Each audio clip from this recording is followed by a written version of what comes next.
大家好，我是周文强老师，欢迎来到我们今天的演说亲子训练营。本来给大家布置的作业是让大家一周给大家背一个演讲稿，但是我昨天在群里看到有人已经发来视频了，已经背好了啊，非常棒。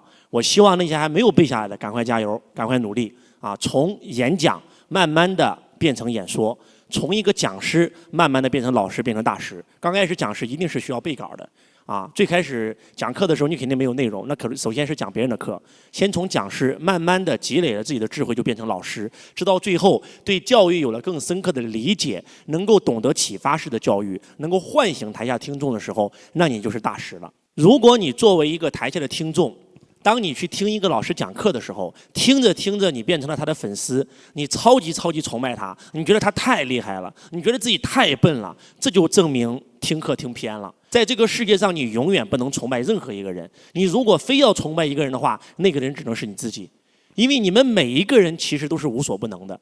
所以真正的演说家，他不是让别人崇拜他、追随他，而是让每一个听众能够找到自己，能够真正的体验到我们都圆满具足。今天不要羡慕周老师的口才，今天也不要羡慕周老师的演说功力，你们每一个人都具备啊！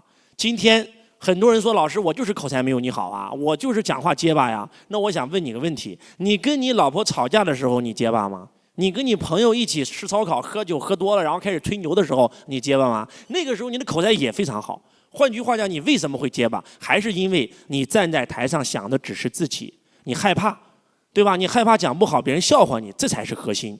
我们今天要给大家分享演说之道、演说之法、演说之术和演说之器。演说之道是什么？演说之道就是你的起心动念。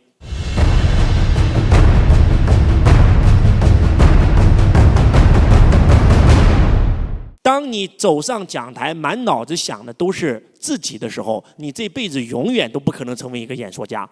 当你站在台上，你的起心动念就是为了帮助台下的听众，你那个时候已经进入无我状态了，你根本不在乎别人怎么看你的时候，你才有资格成为演说家。什么是道？道就是原理，道就是规律，道就是起心动念。演说之道的核心是什么？演说之道的核心就是你今天上台的目的是什么。曾经周老师一段中国梦讲稿啊，火遍整个中国教培行业，有很多的老师他模仿了我这段讲稿，甚至连周老师的肢体动作、周老师的衣服、周老师的发型、周老师的面部表情一字不差的全部讲了出来，但是没有杀伤力。然后他就问我，他说周老师，为啥我跟你讲的一模一样？哎，你成交那么好，那我成交不好呢？我说我想问一下你，当你在讲这个我的这段讲稿的时候，你满脑子在想什么？他说想成交啊。我想怎么成交多一点啊？我说那你知不知道我上台讲这段中国梦讲稿的时候在想什么？他说你在想什么？我说我在想2个字：拯救。成交 vs 拯救。当你的起心动念是想成交台下的听众，是要赚别人口袋里钱的时候，虽然可能这个人不知道，他的高我无所不知，他的高我无所不在，他的高我是知道的。当你上台就是为了拯救他们的时候，那就不一样了。曾经周老师上很多论坛演讲，我很清楚跟我一起登台演讲的那些老师，他们的课程是一个什么样的水平，所以我告诉我自己，我上台每一课我都没有想过成交，我想的就是拯救，因为我很清楚这个人跟我学了财商以后他能变成什么样，他没有跟我学习财商他会变成什么样，我太清楚了。我满脑子想的就是拯救。记住，起心动念决定了你能走多久。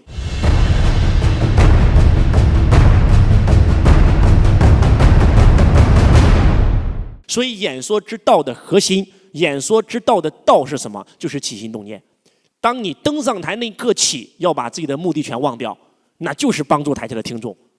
就像今天的周老师一样，你报不报我后续的课不重要。在我们中国培训界有2种课程，第一种课程呢叫做公开课，而第2个课叫品牌课。品牌课也叫交付课啊，就是说你交了钱，交了1万块钱、2万块钱，那我给你开始讲干货了啊。公开课我一定是讲营销的东西，但是在座各位，周老师从做培训那天起，我就告诉我的团队，我们这里没有公开课，我们这里只有交付课。哪怕我的开口课，比如说今天周老师的开口课财道，只交2800块钱就可以上周老师的课程，但是我想告诉大家，你知道每一次我讲财道的时候是怎么讲的吗？是把财道当成一个交付课，是把财道当成一个品牌课。因为我告诉我自己，可能很多人这一辈子他只能听我这一节课，我要做到他就算不报我后续的课程，他也能够通过这一堂公开课实现财富自由。这就是周老师的起心动念，这不是在这里跟大家说漂亮话。这是我发自内心的。如果你听过周老师的财道，你就知道我在说什么。包括咱不说财道了，就一场公开直播，我每一次不管是在抖音、在视频号、在我们自己的会播里面做直播，我每一次在做直播的时候，我也是这么想的。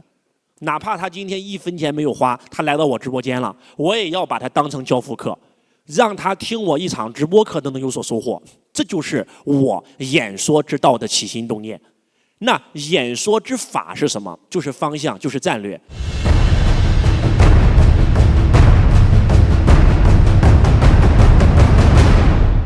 我们的起心动念是帮助他，但是我们不可能不做规划，对吧？就像我们不能打没把握的仗，一切都是设计出来的。这个话筒是设计出来的，这个发型是设计出来的，这个衣服是设计出来的，这个课程是设计出来的，整个房间都是设计出来的。那设计什么都不如设计自己的人生，一切都是设计出来的。那一场演讲我也是要设计的啊！如果我要讲3个小时，我前面2个小时一定是干货，纯内容。啊，完全无我，完全的就是干货，把干货跟故事放进去，而剩下的1个小时，我一定是要设计营销的。因为演说的唯一目的，大家还记得那4句话吗？是让听众听完你的课去行动。那听众听完我的课，为什么会去行动呢？我是教财商的，对不对？我今天讲了一节财商课，我要教他们如何写财务报表，我要教他们如何写财务自由计划书。他为什么会听我的？愿意去学习，愿意每天填财务报表，愿意每天写财务自由计划书。我要做设计啊，怎么去做营销？我先讲什么，后讲什么。我讲的每一句话都是跟后面的那个成交动作做息息相关的。怎么埋雷啊？怎么引线？怎么引爆？这些东西我们都会教大家。但是我还是那句话，如果你起心动念就是为了赚他的钱，不好意思，没有用。只有你的起心动念是发自内心的想帮助他，那个力量是无比强大的。我采访过很多台下听过我课的学生，他们说周老师，我脑袋里面就在分析，哎呀，这个课太贵了，我要不要再不报啊？万一报了以后学不会怎么办？但是有一股力量推着我走上讲台报了名。你知道是什么力量推着你走上讲台报了名吗？高我。你的高我无所不知，你的高我非常能够分清楚谁在骗你，谁在帮你，谁能拯救你，他很清楚。你骗得了谁，你都骗不了他的高我，你也骗不了你自己的高我啊。这是演说之道，起心动念，演说之法，战略方向啊！这场演讲稿我要怎么设计？先讲啥，后讲啥？然后最后怎么做埋雷的动作？最后怎么做引爆成交的动作？啊！最后我如何让他立刻马上做行动？那这是演说之法，演说之术，方法技巧。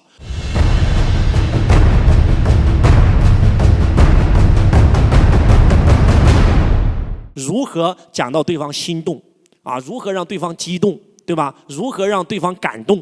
如何让对方撼动？都会教大家。但是我还是那句话，前提是你得在道上。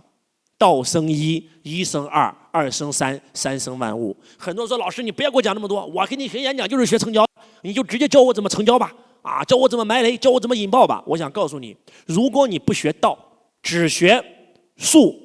对吧？道生一嘛，一生二嘛，二生三嘛，三才生万物嘛。你直接从3开始学，不好意思，在我看来，就算你学会了，你也不可能是个演说家。你知道你是什么吗？如果不学道，只有术，只学3，对吧？不学2，不学前面的1，更不学前面的那个道，不好意思，那就是瘪3。学会演讲了，就算你穿上西服站上讲台了，你还是个瘪3，就这么简单。道生一，一生二，二生三，三生万物，一定是一步一步一个脚印。啊，大家不要着急啊！我们会把所有的销讲模板全部给大家，但是不是现在？现在我一定要让你们那颗心放正，让你们走在道上。这个世界上所有的成功都来自于偶然，而这个世界上所有的失败都来自于必然。为什么你看着楼起，看着楼塌？为什么你看着人当官，看着人被双规？为什么你看着一个人发财，看着一个人破产？很简单，因为不在道上。在你没有真真正正走在道上的时候，你的成功全是偶然，撞运气，而你的失败是必然。因为这个世界上根本都没有成功，也根本没有失败。成功只是因为你做了一件事，那件事合道了，叫合道天成；失败只是因为你做了一件事，那件事背道了，叫背道而亡，仅此而已。当你走在道上的时候，你做什么都是成功的；当你背弃了道，你做什么都是失败的，就这么简单。所以为什么说佛家有这么一句话叫“开悟是所有痛苦的终结”呢？所谓的开悟，就是道家讲的得道嘛。假如说今天这张 A4 纸就是一个宇宙。有一只小蚂蚁，那个小蚂蚁就是你在上面爬，乱爬。假如说，我今天此时此刻画的这条线，就是你的使命，就是你的轨道，就是你的道。当这只小蚂蚁爬在这儿的时候是失败的，爬在这儿的时候也是失败的，爬在这儿的时候也是失败的。一不小心踩在了道上，它是成功的，它瞬间成功了，瞬间赚到钱了。但是它不知道这是它的道啊，它又爬出来了，又失败了，又失败了，又失败了，又失败了。一不小心往回爬，又爬到道上了，又成功了。所以在没有开悟以前啊，所有的成功全是撞大运，蒙的，全是靠蒙的，你知道吗？所以你看到这个人成功了，看到这个人失败了，对吧？为什么会这样呢？对不对？就是因为他没在道上，他根本不知道，啊，两眼一抓瞎，就蒙对了就成功，蒙不对就失败。那为什么说开悟是所有痛苦的终结？什么是开悟？开悟就是你突然看到这就是你的道了。佛家叫开悟，道家叫得道。什么意思？我知道了这是我的道，我只在我道上走，我永远成功。我只要走在我的道上，我永远成功啊，就这么简单。我其他地方不去了，啊，这就叫开悟，这就叫得道。我只在我道上走。那为什么开悟得道了还要往上修呢？要修到成佛，要修到成圣，要修到成道呢？因为你总在这个道上走，你也烦啊。你想去这儿，但是你去不了；你想去这儿，你去不了，怎么办呢？什么是幸福？幸福就是自由度嘛，就是你可以在这儿，也可以在这儿，也可以在这儿，那就是要修自由度嘛。今天坐了公交车，你开不开心？你告诉我，如果你穷到只能坐公交车，你会很伤心。但是如果是周文强老师坐公交车，我会很开心。为什么？因为我坐惯了私家车，我偶尔想体验一下人生，我去坐了一下这个公交车，我会很开心，对吧？什么叫幸福？幸福就是我今天想坐头等舱就坐头等舱，我想住5星级就去5星级，我想飞美国就飞美国，我想去飞英国就飞英国，我想干啥就可以干啥，我想不干啥就可以不干啥，我想买什么就可以买什么，所以我就比你幸福，因为我的自由度比你更大。